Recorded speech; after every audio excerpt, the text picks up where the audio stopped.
야고보서 2장 1절입니다.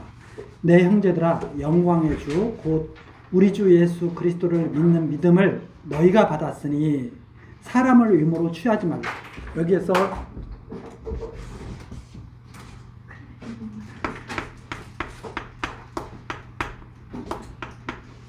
이렇게 시작을 했죠. 믿음을 너희가 받았으니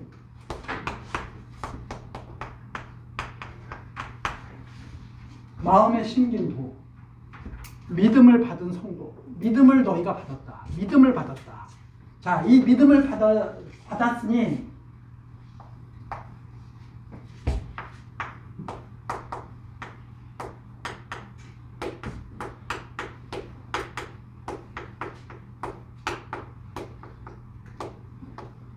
믿음을 받았으니 의무를 취하지 말라. 그러면 이 믿음을 받은 성도들은 의무를 취하지 않게 된다는 말씀이죠. 누가? 머리 되신 예수님께서 성도들을 그렇게 온전케 해나가신다는 거예요. 근데 우리가 이렇게 생각하는 거죠. 예를 들어서 하나님이 생육하고 번성하라. 그러면 아브라함과 사라가 맨 처음에 어떻게 생각하냐면 우리가 생육하고 번성해야지. 그래서 이스마엘을 낳죠. 근데 생육하고 번성하라, 너 자손을 주겠다 하는 것은 하나님이 이삭을 주셔서 그렇게 할 거야 하시는 말씀이죠. 그렇잖아요? 아브라함이 이렇게 말씀하셨잖아요. 내 자손으로 말미암아 모든 민족이 복을 받을 거야. 근데 아브라함이 생각할 때 자기 자손이 없어. 저는 자손이 없는데요. 아니야, 아들을 줄 거야. 그랬더니 사라하고 둘이 의논해가지고 야, 하나님의 말씀이 아들을 주신다고 했는데 그럼 우리가 열심히 노력해서 아들을 낳아야지. 우리 힘으로 안 되니까 하가를 끌어들이자 해가지고 하가로 하여금 이스마엘을 얻게 하잖아요. 근데 결과는 뭐예요? 내어 쫓으라. 너 사라하고 너하고 한 일은 인정할 수 없어. 내어 쫓으라. 그래서 하가도 내쫓기고 이스마엘도 내쫓기잖아요. 그게 비유라고 이제 말씀을 하시죠. 그게 비유였다. 갈라디아서에 보면 나오잖아요. 하나님께서 진짜 하시는 일은 뭐예요? 아브라함과 사라 보고 하라고 하신 일이 아니라 내가 그렇게 할 거야. 그래서 아브라함이 능력이 없을 때, 사라가 능력이 없을 때 이삭을 주셔가지고 그 이삭으로 말미암아 예수 그리스도를 바라보게 하시잖아요. 마찬가지입니다. 우리가 참 오해하는 게 뭐냐면 이런 것들이죠. 오늘 추수감사절이잖아요. 공중에 나는 새를 보라. 수고도 하지 않고 하나님께서 저 곡식을 다 모아드리지도 않고 창고를 짓지도 않고 해도 하나님께서 다 기르시고 드레핀 백합화를 봐라. 하나님께서 얼마나 아름답게 입히시는지. 솔로몬의 여호와도 이 드레핀 백합에 비하면 아무것도 아니다. 들풀도 이렇게 하나님께서 다 입히시고 기르시는데 너희들이 하물며 너희를 귀하게 여기시는 하나님이 너희들을 어떻게 대하시겠느냐. 근데 우리가 그 말을 딱 들은 거예요. 농사 지을 필요도 없어. 창고 지을 필요도 없어. 우리는 참새처럼 살는데 우리가 어떻게 참새처럼 살아요? 우리는 사람처럼 살아야지. 우리는 농사도 짓고 창고도 지어야 되죠. 그게 농사 짓지 말고 창고 짓지 말고 그 뜻 아니잖아요. 길쌈은 드레핀 백합화라고 길쌈도 하지 않는다. 우리는 길쌈 해야 되잖아요. 그 말씀의 뜻은 뭐예요?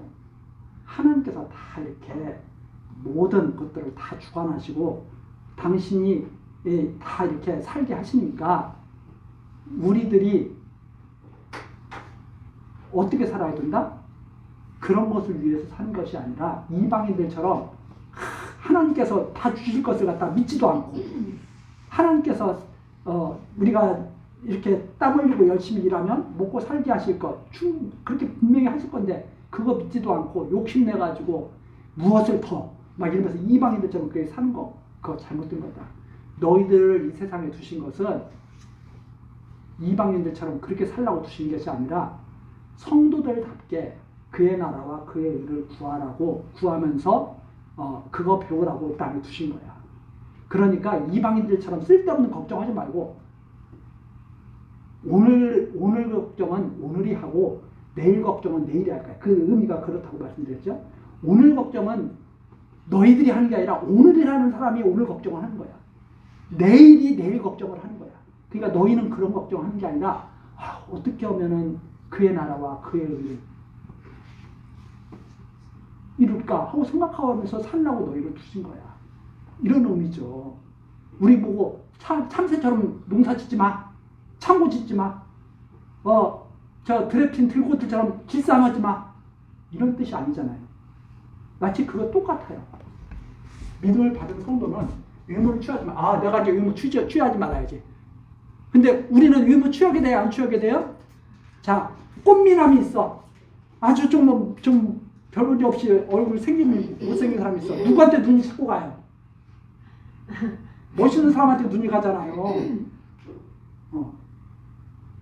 그런데 언젠가 그게 싹 변하는 날이 오실 거예요. 언젠가 그게 다 부질없다는. 한번 가만히 보세요. 저는 이제 나이가 이제 점점 이렇게 들어가니까 예전에는 제가 젊었을 때는 잘생긴 사람, 못생긴 사람이 이렇게 눈에 탁 띄더라고요. 지금 나이가 딱 보니까 젊은 게 이쁜 거야. 그냥 젊은 건 다 이뻐.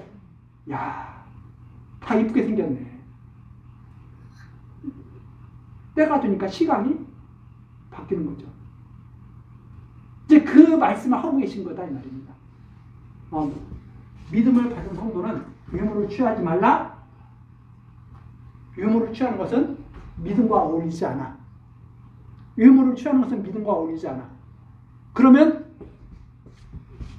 누가 그렇게 하실 거예요? 머리 주신 그리스도께서 교회 성도들을 그렇게 하실 거예요. 그것을 알려주시는 거다 이 말입니다.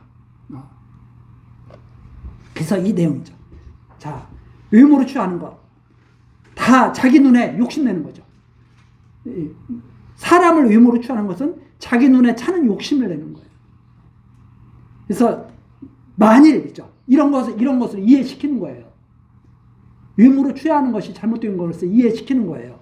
만일 너희 회당에 금가락지를 끼고 아름다운 옷을 입은 사람이 들어오고 또 더러운 옷을 입은 가난한 사람이 들어올 때 너희가 아름다운 옷을 입은 자를 돌아보아 가로되 여기 좋은 자리에 앉으소서 하고 또 가난한 자에게 이르되 너는 거기 섰든지 내 발등상 아래 앉으라 하면 너는 내 발밑에 있어. 그러면 너희끼리 서로 구별하며 악한 생각으로 판단하는 자가 되는 것이 아니냐.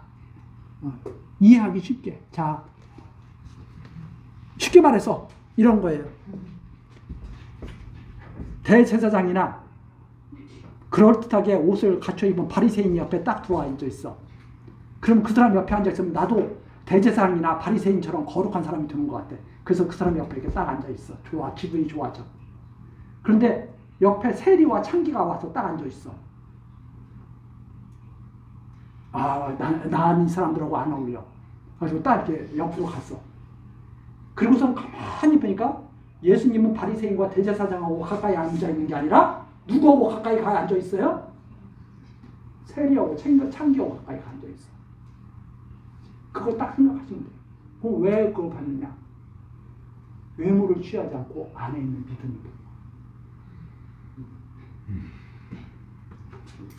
하나님의 눈으로 봤다 이 말입니다. 하나님의 눈으로 보니까 바리새인과 서기관들은 어떤 사람들이냐면 나는 깨끗하고 죄가 없는 사람입니다. 이러고 있어요. 예수님이 외모를 보지 않고 마음의 중심을 딱 보니까 바리새인들과 서기관들은 그러고 있는 거예요. 나처럼 깨끗한 사람이 어디 있습니까? 이렇게 생각하고 있는데 세리와 창기들을 딱 보니까 이런 거예요. 저는 죄인입니다. 제가 하나님 앞에 어떻게 설 수가 있겠습니까? 하나님 앞에 가까이 갈 수도 없습니다.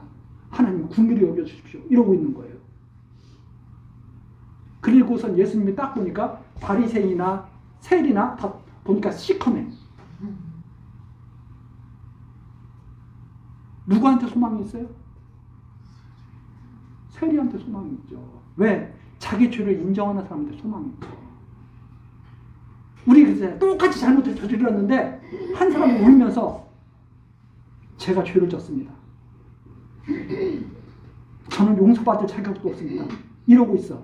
똑같이 죄를 졌는데 한 사람은 제 죄가 뭐예요? 이러고 있어. 누가 소망이 있어요? 똑같은 거예요. 그러니까 믿음을 받은 성도라면 외모로 사람을 취하는 것이 합당하지가 않다. 하나님의 뜻을 바라보는 것. 그래서 우리가 오전 시간에도 그거 했잖아요. 똑같은 상황이에요. 다윗과 아비새가 똑같은 상황을 보고 있어요. 사울을 죽일 수 있어요. 창으로 한번 탁 찌르면 사울을 끝장나. 아비새는 하나님이 주신 찬스. 다윗은 그 찬스를 주신 게 아니라 믿음으로 그것을 이기라고 하시는 말씀이에요. 하나님께서 사울을 죽이라고 나를 여기에 보낸 것이 아니라 하나님께서 나를 지키신다는 것을 알게 하시려는 거예요. 그래서 그 마지막에 어떻게 끝난다고요? 하나님께서 다 잠들게 하셨더라. 그 말 한마디에 딱 담겨 있는 거죠. 아, 하나님께서 사울을 죽일 수 있는 곳으로 다윗을 보내신 것은 너가 사울을 죽이지 말고 하나님께 맡기라고 하는 것을 생각하게 하신 거구나. 그래서 그게 똑같은 거예요. 아브라함과 사라 보고 니네들이 아들을 낳아 하는 것이 아니라 내가 아들을 주겠다는 것을 믿게 하신 거였구나. 아브라함이 그것을 바라보면서 예수 그리스도를 기다렸던 거예요. 하나님께서 아들 주시겠구나. 그게 하나님께서 진짜 원하신 거죠. 아들 낳으라고 너희 열심히 행해서 아들 낳아, 이 뜻이 아니라는 말입니다. 내가 아들을 낳게 하겠다. 의무를 취하지 말라. 너 의무 취하면 안 돼, 이 뜻이 아니야. 내가 의무 취하지 않도록 내가 역사할 거야. 그래서 머리가 된 거야. 이렇게 말씀하시는 거죠. 그런데 이 야고보서를 믿음을 받은 성도들을 야고보서를 가지고 다시 율법 아래 하는 거죠. 의무 취하면 넌 믿는 것이 아니야. 믿음을 받은 성도를 의무를 취하지 않게 되지만 의무를 취하지 않는다고 해서 믿는 사람, 다 믿는 사람이라고 말할 수가 없는 거예요. 의무를 취하지 않으면, 믿지 않으면서 하나님과 아무 상관없이 살면서 의무 취하지 않는 사람도 있을 수 있거든요. 여기서 여기로 가는 것은 100% 맞지만 여기에서 여기로 오는 것은 100% 맞는 것이 아니다. 그러니까 행위를 가지고 믿음을 판단할 수는 없는 것이다. 행위를 가지고 어떻게 믿음을 판단해?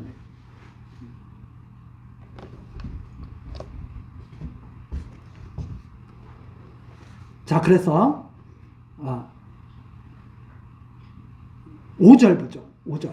내 사랑하는 형제들아 들을지어다. 하나님이 세상에 대하여는 가난한 자를 택하사 믿음에 부유하게 하시고 또 자기를 사랑하는 자들에게 약속하신 나라를 유업으로 받게 아니하셨느냐. 너희는 도리어 가난한 자를 괄시하였도다. 부자는 너희를 압제하며 법정으로 끌고 가지 아니하느냐.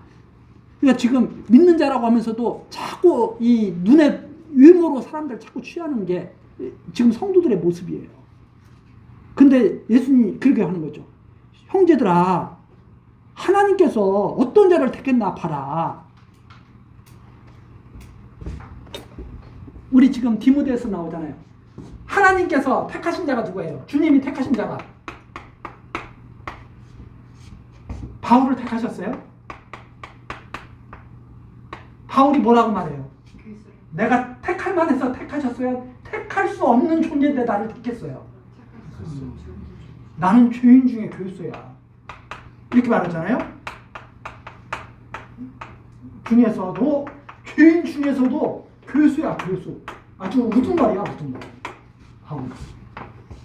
근데 주님이 바울을 택하셨는데 그것도 보통 높이신 게 아니에요. 무엇으로 택하셨어요? 사도로 택하신 거예요. 누구를? 죄인 중에서도 교수를 사도로 택하신 거예요. 왜 이렇게 하셨다고 말해요? 믿음을 받은 성도들이 이거 보라고. 믿음을 받았다면 이거 보라고. 이거 너희들이 이런데 택하셨다는 것을 알라고. 그래서 외모를 취하지 않기 때문에 성도들을 택하신 것이 아니고 믿는 성도들이기 때문에 외모를 취하지 않도록 하시겠다는 거예요. 그래서 온전케 하시는 분이 바로 성도들의 믿음을 주셨잖아요. 이 믿음을 온전케 하신 분이 또 누구냐? 믿음을 주신 그분이 또 온전케 하신다는 말씀이에요.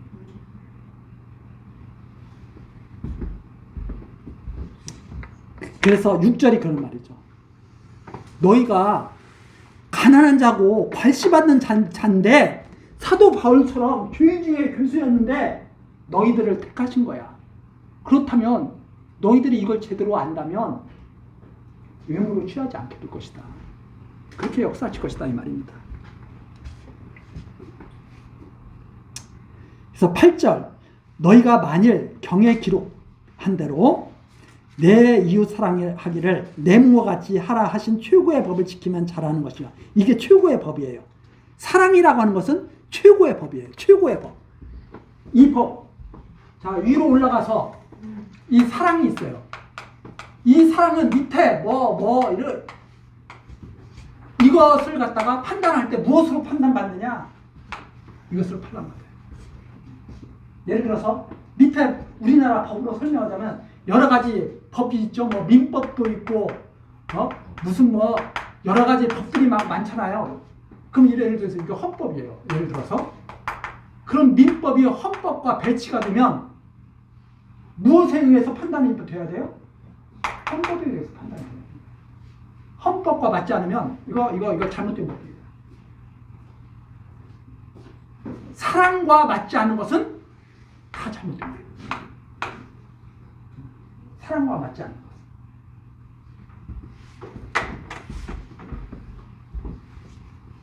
그게 최고의 법이에요. 그래서 최고의 법을 지키면 정말 잘하는 건데 9절 만일 너희가 외모로 사람을 취하면 죄를 짓는 거니 율법이 너희를 범죄로 정죄하래. 그래서 율법 아래에서 사는 사람들은 무조건 정죄예요. 사랑 안에서 사는 자들은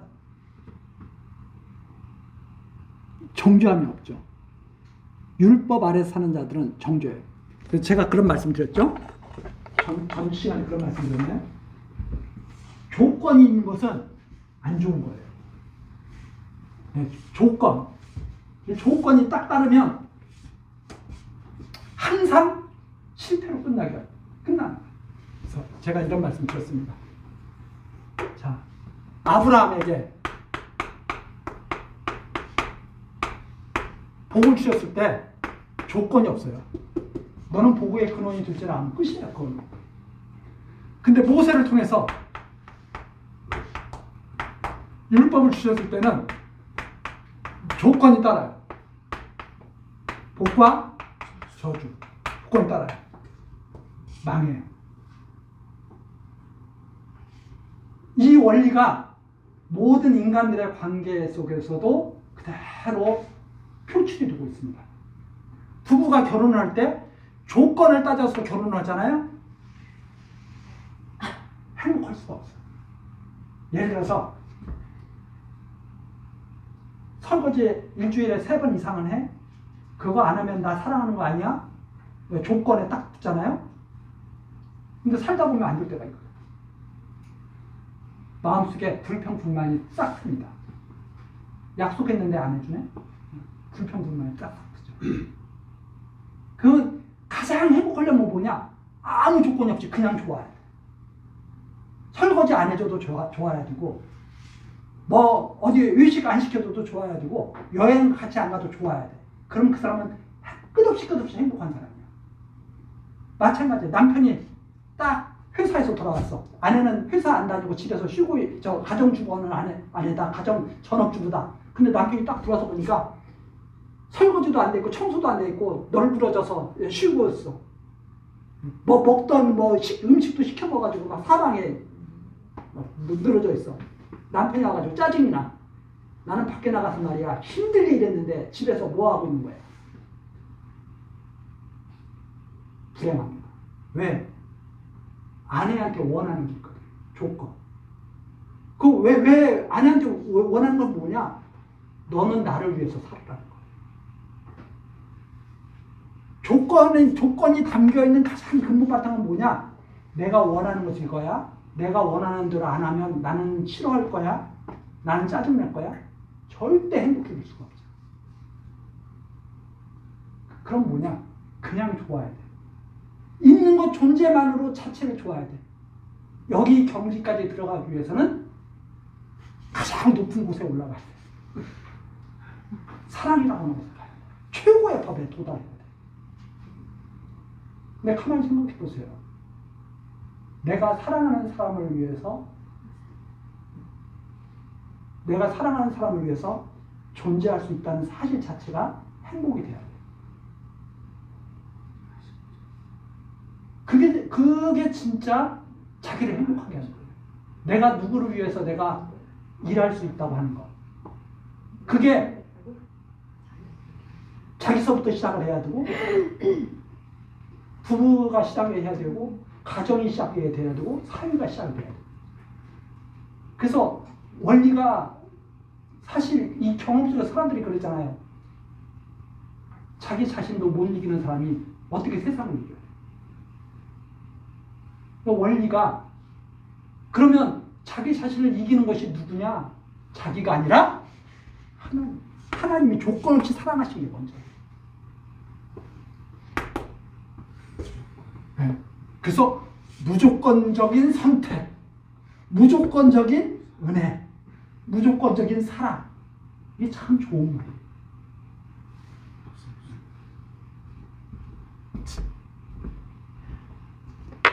그래서 최고의 법. 율법은 뭐예요? 9절. 율법은 너희를 범주자로 정하리라. 그런데 10절 나오잖아요. 똑같은 말이에요. 로마서나 이 야고보서나 똑같은 말이다 이 말입니다. 누구든지 온 율법을 지키다가 율법이 100가지가 있어. 잘 지켜왔어. 그 하나에 그치만 근데 어느 날 한 가지를 범했어. 모두 범한 자가 되나니. 자, 헌법 한 가지 어겼어. 헌법 범한 자예요? 아니에요? 헌법 범한 자죠. 헌법에서 정한, 그래서 법이라고 하는 것은 악한 사람들에게 주어진 게 법이에요. 그럼 사랑의 법은, 사랑이라고 하는 것은 최고의 법은, 그것은 하나님의 백성들을 위해서 주어진 법이에요. 자, 그래서 모두 범한 자가 돼. 율법을 지키려면 어떻게 지켜야 돼요? 그래서 율법을 지키려면 조건이 있어요. 온갖 것을 항상, 이게 조건이에요. 자, 살인하지 말라, 간음하지 말라. 나 살인은 안 했어. 그런데 간음하면 온갖 것을 항상 해야 돼. 어제까지는 다 했어. 오늘 못한다. 끝장나는 거예요. 이게 조건이에요. 그래서 율법을, 조건을 가진 사랑을 하면 이렇게 되기 때문에 불행해진다. 잘했는데, 어제까지는 잘했는데 오늘 갑자기 기분이 나빠서 나를 갖다가 내 뜻을 따르지 않아. 불행하죠.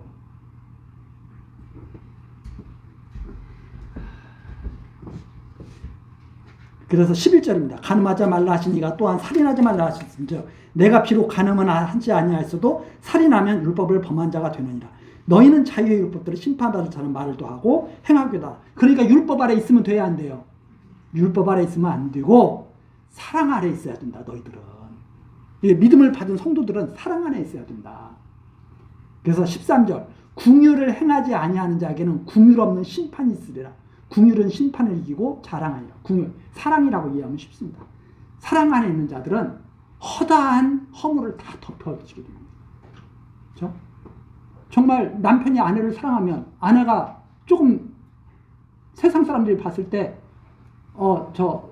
살림도 제대로 못하고 그래. 그래도 남편 눈에는 그 아내가 어떻게 보이겠어요? 사랑스럽게 보이는 거예요. 세상 사람들은 저런 아내를 어떻게 좋다고 그래? 저런 남편을 어떻게 좋다고 그래? 그렇게 말들을 하죠. 왜? 사랑을 모르기 때문에. 하나님의 사랑을 모르기 때문에. 어떤 사랑? 하나님이 그런 사랑을 하셨다 이 말입니다. 조건 없이 사도 바울을 택하신 거죠. 조건 보고 택하셨으면 사도 바울이 그동안 태어나서 엄청난 잘못을 저질렀잖아요. 다윗을 조건 보고 택하셨어요. 택하시고 나서 왕으로 세우셨어요. 어릴 때 기름 부어가지고 왕으로 세우신 거거든요. 다윗이 한겁봐가지고 너는 안 되겠어. 그렇게 하신 게 아니에요. 14절입니다. 또 하나 이제 내 형제들아 만일 사람이 믿음이 있노라 하고 행함이 없으면 무슨 이익이 있으리요? 자, 믿음이 있노라 하고 행함이 없어. 즉 무슨 말이냐? 이걸 갖다 우리는 자꾸 이렇게 합니다. 믿음이 있으면은 행함도 있다. 이것을 갖다가 어떻게 생각하느냐면 자꾸 그렇게 생각하는 거죠. 예를 들어서 다윗 밧세바와 엄청난 잘못을 저질렀어요. 믿는 사람이에요? 안 믿는 사람이에요? 그래도 여전히 믿는 사람이죠. 그렇죠? 여전히 믿는 사람이죠. 야곱은 하나님의 사랑을 태어나기 전부터 받았죠. 근데 왜 자꾸 속이는 자가 돼? 이게 좀 이상하잖아요. 왜 자꾸 속이는 자가 돼? 그러면 여기에 행함은 뭐냐? 믿음이 있다고 하는 것은 믿음이 있으면 행함이 있다.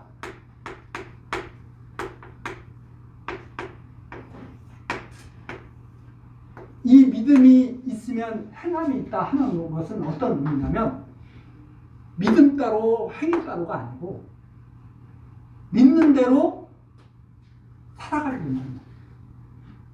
믿는 대로 살아가게 돼요. 예를 들어서 자꾸 어떤 사람들은 자꾸 이렇게 생각하는 사람이 있죠. 자기가 하고 싶은 대로 하는데 이렇게 사는 사람이 있어요. 나는 돈을 원해. 그럼 계속 돈을 쫓아가죠. 나는 돈을 원해. 그럼 계속 돈을 쫓아가요. 왜? 자기 마음을 자꾸 쫓아가는 거잖아요. 그러면 믿음이 있는 사람은 이 믿음을 쫓아가게 돼요. 그 믿음이 있는 사람은 믿음을 쫓아가는 그 일을 하게 되는 거죠. 즉 우리의 믿음은 뭐예요? 하나님이 예를 들어서 하나님이 여호와시다. 이 믿음이 있어요. 자, 쉽게 말해서 자 하나님이 여호와시다.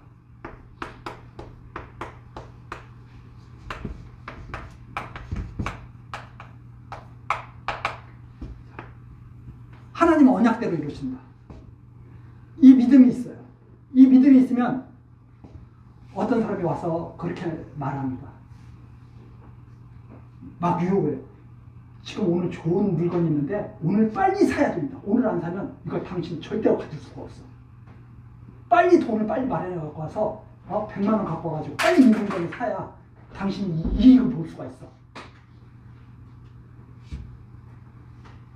하나님 여호와를 아는 사람은 이렇게 생각할 수가 있죠. 내 것이 되려고 그러면 내일도 내 것이 되겠지. 급하게 생각하지 말고 하지 말고 오늘 지금 주일이고 그러니까 토요일, 일요일이고 주말이고 그러니까 내가 월요일쯤 한번 만나서 합시다. 근데 그 사람은 그러는 거야. 아니 지금 오늘 해야 된다니까요. 내가 행해야 될 것이 되는 게 하나님이 주셔야 될 것이 된다는 것을 아는 사람은 그러면 다른 사람한테 그럼 파세요. 저는 오늘 교회당에 가서 하나님 말씀 드려야 되니까 오늘 시간 안 됩니다. 호선 딱 미룰 수가 있죠. 그런데 그 다음 주일 끝나고 월요일날 딱 갔더니 그 사람도 연락이 왔어. 혹시 오늘 시간 되세요? 오늘도 물건이 남아있습니다. 그래요? 그럼 오늘 가서 살게요. 해가지고 그 물건을 샀어. 아무 문제 없잖아요. 그런데 욕심이 생겨가지고 오늘 안 사면 손해본다 그러니까 오늘 가서 딱 샀어. 월요일날 가서 보니까 50% 세일을 해. 그럼 어떻게 돼요? 근데 그런데 다 속아난 거거든요. 마음이 막 해가지고 그 생각이 급해지면 막 무리수를 막 두게 되는 거죠. 아무 생각 없이 오늘 안 하면 큰일 날 것 같죠. 아 이거 오늘 안 하면 없어집니다. 이게 사람들 마음이 그렇거든요. 그래서 저런 홈쇼핑 같은 데 보세요. 오늘 안 사면 손해보잖아요. 오늘 안 사면. 그런 거 막 멘트를 막 하잖아요. 이제 얼마 남지 않았습니다. 그 막 다급해가지고 막 사람들을 하고 막 그러잖아요. 그럴 필요가 사실 없어요. 기회는 내 것이 되려면 언제든지 와. 언제든지 와. 왜? 주시는 분이 누구시니까? 하나님이시니까. 믿음대로 행합니다. 그걸 예를 들어서 말씀하시는 겁니다. 야, 믿는 대로 행하지 않는다면 무슨 소원이, 무슨 그것이 이익이 되고 구원을 얻겠느냐. 그래서 또 설명을 그렇게 해주죠. 15절. 만일 형제나 자매가 헐벗고 일용할 양식이 없는데, 이게 예예요. 또 너희 중에 누구든지 그에게 이르되 평안히 가라, 더욱게 하라, 배부르게 하라 하며 몸에 쓸 것을 주지 않으면 무슨 이익이 있으려. 아니 이렇게 말하면 하나님 여호와 믿는다 그러면서 실제 생활에서는 하나님 여호와 하나도 안 믿어. 그럼 무슨 소용이 있겠느냐 하는 것을 예를 들어서 이렇게 설명해 주는 거죠. 이와 같이 행함이 없는 믿음은 그 자체가 죽은 거죠. 없는 것이다 이 말입니다. 즉 하나님이 여호와 말로만 아무리 해도 하나님이 언약하신 대로 이루시는 분임을 믿고 살지 않으면 하나님 여호와 계속 외우고 있어도 아무런 유익이 없는 거죠. 그것을 지금 알기 쉽게 야 배고픈데 배불러 하면 무슨 소용이 있느냐. 아무 소용이 없다. 그래서 18절 혹이 가로되 너는 믿음이 있고 나는 행함이 있으니 행함이 없는 내 믿음을 내게 보이라. 나는 행함으로 내 믿음을 내게 보이리라. 내가 하나님은 한 분이신 줄 믿느냐 잘하는도다. 귀신들도 믿고 떠드느니라. 아 허탄한 사람아 행함이 없는 믿음이 헛것인 줄 알고자 하느냐. 우리 조상 아브라함이 그 아들 이삭을 제단에 드릴 때 행함으로 의롭다 하심을 받은 것이 아니냐. 아브라함이 어떤 믿음을 가졌기 때문에 이렇게 한 거예요? 히브리서에 잘 나오잖아요. 하나님께서 이삭 안 죽이셔. 이 믿음. 왜? 하나님의 언약이 있잖아요. 하나님의 언약, 말씀 있잖아요. 말씀을 먼저 하셨거든요. 무슨 말씀을 하셨느냐? 내 아들 이삭으로 말미암아 자손이 복을 받을 것이다. 네. 하나님 말씀. 아브라함아, 너는 복의 근원이 되는데 이삭을 통해서 할 거야. 이삭을 통해서. 하나님의 여호와심을 그동안 계속 배워왔어요. 아브라함 계속 배워왔어. 하나님의 여호와심을. 그래서 아브라함의 행위와 상관없이 하나님께서는 계속 아브라함 편이야. 아브라함이 사라 팔아넘겨도 하나님이 다시 찾아주셔. 그리고 그러더니 이삭을 딱 얻게 하신 거예요. 그것도 어떻게? 하나님의 능력인 것을 확실하게 알게 하셔. 젊었을 때 이삭을 주시는 게 아니라 늙어가지고 이제는 소망이 없다 할 때 주신 거예요. 소망이 없는 사람에게 소망을 갖게 하신 거예요. 그 소망을 갖게 하시더니 이삭을 바쳐라고. 소망을 부끄럽게 아니하시는 하나님을 아브라함이 딱 묻자. 아, 이것은 하나님께서 절대 이삭을 죽이지 않겠다고 나에게 말씀하시는 거구나. 이렇게 알아듣는 거예요. 그 아까 그것과 똑같아요. 아비새는 하나님께서 사울을 죽이라고 지금 이 사건을, 이 장면을 우리에게 주셨습니다. 이랬는데 이삭은 하나님께 맡기라고, 그것을 맡기는 것이 맞다는 것을 알게 하시려고 이 장면을 주신 거야. 이렇게 딱 이해를 하죠. 이삭을 바쳐라. 아, 하나님께서 이삭을 죽이지 않겠다는 말씀이시구나. 이걸 확인하게 하시려고 이삭을 바치라고 하신 거구나. 이걸 아브라함은 딱 아는 거죠. 그래서 이해하는 게 달라요. 우리 사람들은 똑같은 글을 봐도 이해하는 게 달라요. 아브라함이 그래서 그렇게 재물이 어디 있습니까? 하나님께서 따로 준비하실 거예요. 이걸 갖다가 헛소리라고 생각하는 거예요. 헛소리가 아니라 아브라함이 진짜 그렇게 믿고 있었던 거예요. 재물을 하나님이 재물을 주시겠다는 뜻이었구나. 그래서 예수님을 바라보게 된 거예요. 아들을 바치라고 한 것은 하나님의 아들을 하나님이 준비하시겠다고 말씀하신 거였구나. 이렇게 이해를 한 거예요, 아브라함은. 그래서 히브리서 기자가 그렇게 기록을 한 거예요. 다시 한번 가서 히브리서 앞으로 가서. 자, 히브리서 11장 17절. 아브라함은 시험을 받을 때 믿음으로 이삭을 드렸으니. 자, 무엇으로 드렸다고요? 믿음으로 이삭을 드렸다. 믿음으로 이삭을 드렸어요. 그럼 믿음으로 이삭을 왜 드렸을까요? 아브라함은 하나님이 안 주시겠다는 말씀을 나에게 하시는 거구나. 이삭을 안 죽이지 않겠다고 말씀하시는 거구나. 반드시 이삭으로 말미암아 복을 얻게 하시겠다고 하나님이 말씀하시는 거구나. 이해를 한 거죠. 그래서 이렇게 아브라함은 시험을 받을 때 믿음으로 이삭을 드렸으니 저는 약속을 받은 자로 돼 독생자를 드렸느냐. 그 독생자예요. 장차 독생자 그리스도가 오실 것에 대한 언약의 말씀이었죠. 그래서 18절 저에게 이미 말씀하시기를 내 자손으로 칭할 자는 누구로 말미암는다고요? 이삭으로 말미암아 내 자손이 나올 거예요. 이삭으로 말미암아. 이걸 이미 말씀하셨어. 그런데 이삭을 드리라고 한 거예요. 그러니까 아브라함이 생각할 때 믿음으로 아브라함이 이걸 딱 바라보니까 하나님이 이삭 드리는 사건을 통해서 당신이 예물을 주신 아들을 준비하겠다고 말씀하신 거였구나. 이걸 딱 이해를 한 거죠. 그래서 아브라함은 어떻게 믿었어요? 19절 저가 하나님이 능히 죽은 자 가운데서 다시 살리실 줄로 생각한지라. 한마디로 말해서 이삭은 절대 죽지 않는다. 비유컨대 죽은 자 가운데서 도로 받은 것이니라. 즉 뭐예요? 이삭을 통해서 하나님이 무슨 말씀을 하시는지를 아브라함은 이해를 하고 있었다. 그게 믿음이에요. 그 하나님을 믿는, 이 언약하신 하나님을 믿으면 이삭을 드리게 되는 거죠. 이것을 반드시 성도들에게 이루시겠다고 하는 것을 알려주시는 말씀이 바로 이 야고보서다 이 말입니다. 이 야고보서가 하나님이 명하셨으니까 이제 이렇게 나 해야 돼? 이게 아니다 이 말입니다. 율법처럼 이해하면 안 되는 거죠. 율법을 지키면 복 받고 아니면 저주 받는 거야.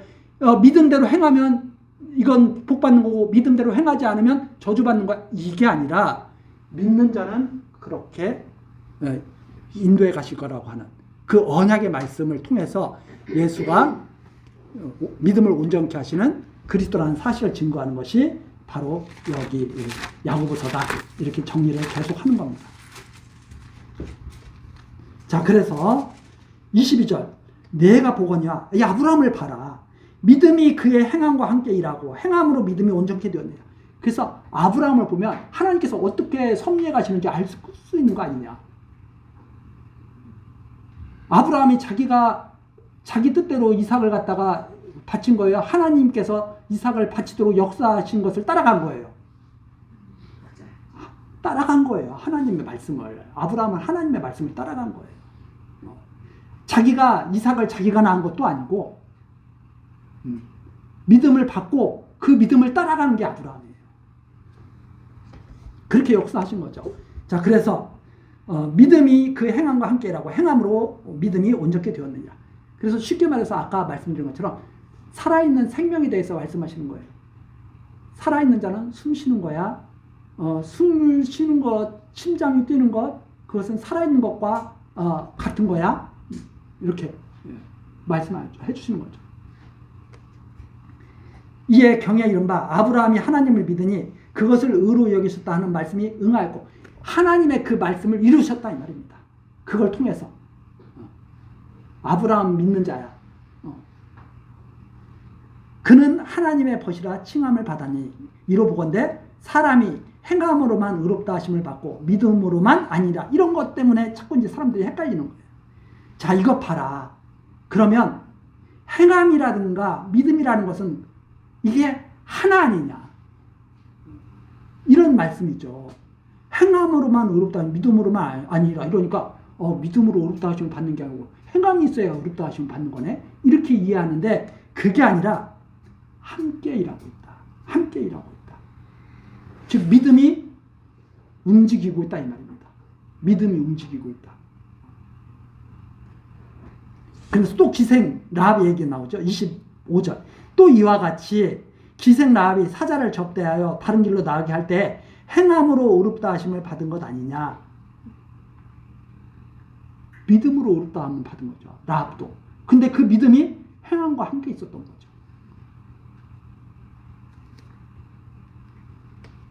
영혼 없는 몸이 죽은 것 같이. 지금 이렇게 말하는 거예요. 영혼 없는 몸이 죽은 것 같이 행함이 없는 믿음은 죽은 것입니다. 즉 같은 것이다. 호흡이 없다면, 사람이 호흡이 없다면 죽은 거죠. 살아있으면 뭐가 같이 있어요? 호흡이 같이 있어요. 이걸 알려주시는 거예요. 믿음에 대해서 알려주는 거예요. 믿음이 무엇인가? 믿음이란 무엇이냐? 딱 알려주는 거예요. 예를 들어서 생명이란 무엇이냐? 이렇게 말하는 거죠. 생명이란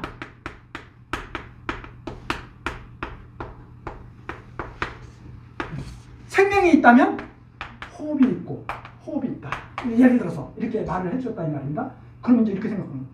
내가 살기 위해서 내가 막 호흡만 하면 되는구나. 내가 호흡만 한다고 살 수 있어요? 죽을 때 되면 호흡을 할 수 있어요? 내 마음대로? 못하죠. 생명이 있으면 호흡이 함께 있는 거야. 이거 설명해 주는 거예요. 자, 믿음이 있으면 행함이 있다. 설명해 주는 거예요. 이것을 누가 하신다고요? 이걸 하나님이 주관하신다. 이 말씀이에요.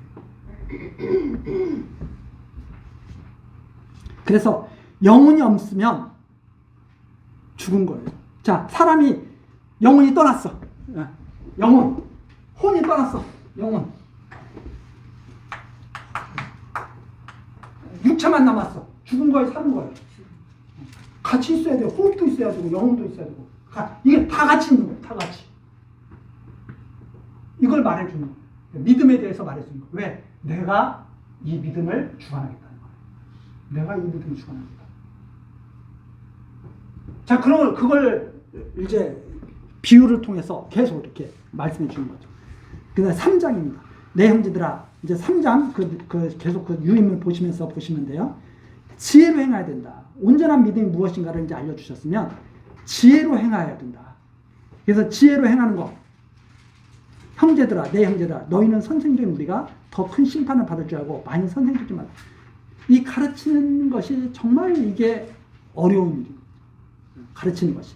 그래서 옛말에는 그 선생님 뭐는 뭐 받지도 않는다, 뭐 이런 말도 있고, 그림자를 받지도 않는다, 뭐 선생님 무엇은 뭐도 먹지도 않는다, 뭐 그런 말들도 있고 그랬지만 지금은 이제 엉망진창이 됐잖아요, 많이. 예. 근데 이 선생이라고 하는 것은 정말 어려운 일이죠. 우리가 다 실수가 많으니, 만일 말에 실수가 있는지. 자, 우리는 다 실수가 많아요? 실수가 없어요? 실수가 많아. 실수가 많아. 없는 게 선생이 아니야. 선생일수록 실수가 많아, 사실. 왜? 만일 말에 실수 없는 자면 곧 온전한 사람이라. 능히 온몸도 굴레 씌우니라. 자, 말을 벌써 많이 하면 실수가 많은 거예요. 실수가 높아져. 말이 많을수록. 말이 많으면 실수가 많아. 저 같은 사람이 실수가 많겠어요, 없겠어요? 전혀 없겠어요. 엄청나게 많아. 왜? 말을 많이 하니까. 말 많은 사람은 실수가 많은 사람. 차라리 말이 없으면, 그래서 사람들이 그걸 삶 속에서 그걸 알았잖아요. 말이 없으면 중간이라도 가.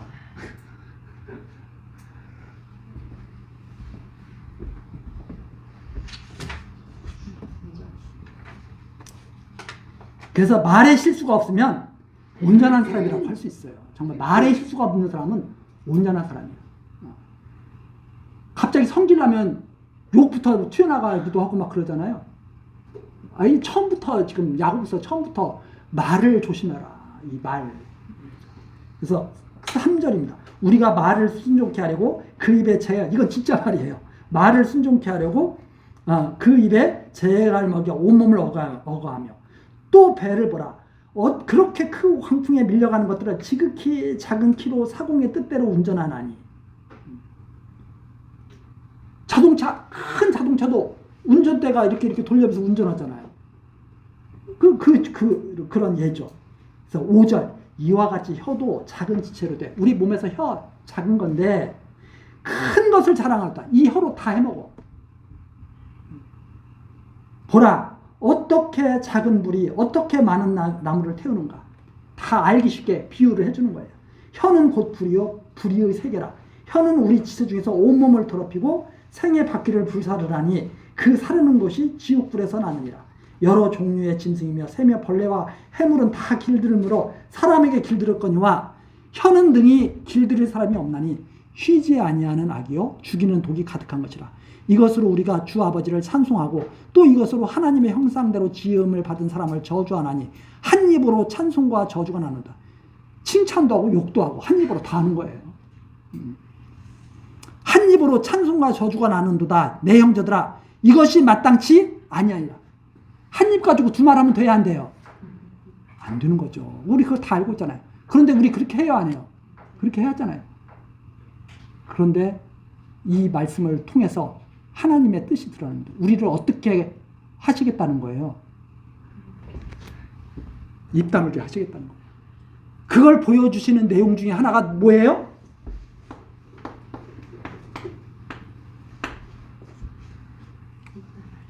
입 다물고 살겠습니다. 하나님 하시는 거 다 인정하고 살겠습니다. 근데 하나님이 하시는 것 인정하지 않으면 우리가 어떤 말 하게 돼요? 왜 그러시는 거야 도대체? 왜 그러시는 거예요? 하나님 하필이면 왜 이런 아들 주신 거예요? 도대체 왜 그러시는 거예요? 받아들이고 사랑할 줄. 아니 받아들이고 사랑해야죠. 그래서 가정에서 그게 이루어지지 않으면 밖에서는 거의 불가능하다고 봐야 됩니다. 밖에서 어떻게 자기 가족들한테도 안 되는데 이웃을 사랑해요. 받아들여야 돼. 자식들 다 받아들이고 남편 아내 다 받아들이고 다 받아들여. 입 다물고 하나님께서 시련이 나에게 시련이 있어요. 어떻게 하라고요? 받아들여요. 이거 보면은 사람들이 어떻게 보면은 저 사람이 말하는 것도 도대체 의욕을 다 꺾어놔. 의욕을 꺾는 게 아니고요. 진짜 힘으로 살게 하시라. 내 힘이 아니라 하나님의 힘으로 살게 하시라. 야, 네 힘으로 살려고 하지 마. 네 의지로 살려고 하지 마. 내 의지로 살아가는 거야. 말씀의 능력으로 살아가는 거야. 하는 것을 받아들이게 하시라는 선생님. 그래서 내 의지대로 산다면 저가 그랬잖아요. 참 불쌍한 사람이다. 왜? 내 의지대로 된 게 없어.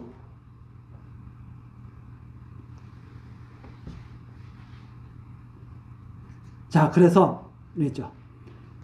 한 입으로 찬송과 저주가 나는도다. 내 형제라, 이것이 마땅치 아니하니라. 샘이 한 구멍으로 어찌 단물과 쓴물을 내겠느냐. 그래서 입으로 찬송하고 저주하고 어울리지가 않는다. 계속 찬송해야 돼. 차라리 저주하려면 계속 저주하는 게 낫죠. 이랬다 저랬다 하는 것은 어울리지 않는 것이다. 그게 지금 11절입니다. 12절, 내 형제들아, 어찌 무화과나무가 감람 열매를, 포도나무가 무화과를 맺겠느냐. 제가 가끔마다 그런 말씀 드리죠.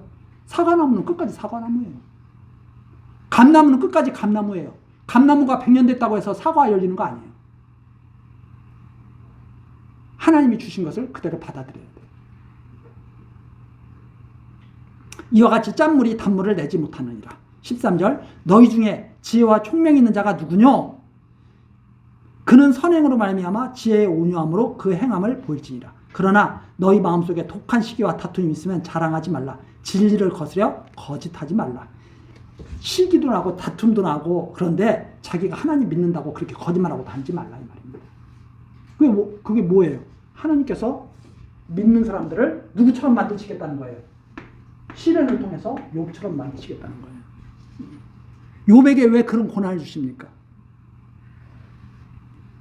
귀로만 듣던 하나님을 눈으로 보고 확인하라고. 소문으로만 듣던 하나님을 진짜 눈앞에서 확인하고 있다물라고 욥에게 시련 주십니다. 욥이 무슨 잘못이 있어서 그 어려운 고통을 다 견뎌야 됩니까? 하나님 앞에서 올바르게 서게 하시려고. 그래서 이러한 지혜, 15절, 이러한 지혜는 위로부터 내려온 것이 아니요 세상적이요 정욕적이요 마귀적이니 시기와 다툼이 있는 곳에는 요란과 모든 악한 일이 있음이니라. 자, 이 시기와 다툼 이런 것은 위로난 지혜가 아니에요. 뭐 자랑하고 뭐 이런 거 전혀 아니에요. 그럼 17절 오직 위로부터 난 지혜는 하나님께서 진짜 받는 지혜는 어떤 지혜냐? 첫째 성결하고 다음에 화평하고 관용하고 양순하고 궁율과 선한 열매가 가득하고 편벽과 거짓이 없나니 정말 하나님께로부터 받는 지혜는 이런 것들이다 이 말입니다. 이거 알게 하셔서 어떻게 한다는 거예요? 이런 걸 받으면 이게 하나님께로부터 온 것임을 인정하게 하시려는 거다 이 말입니다. 왜 이런 말씀하셔요?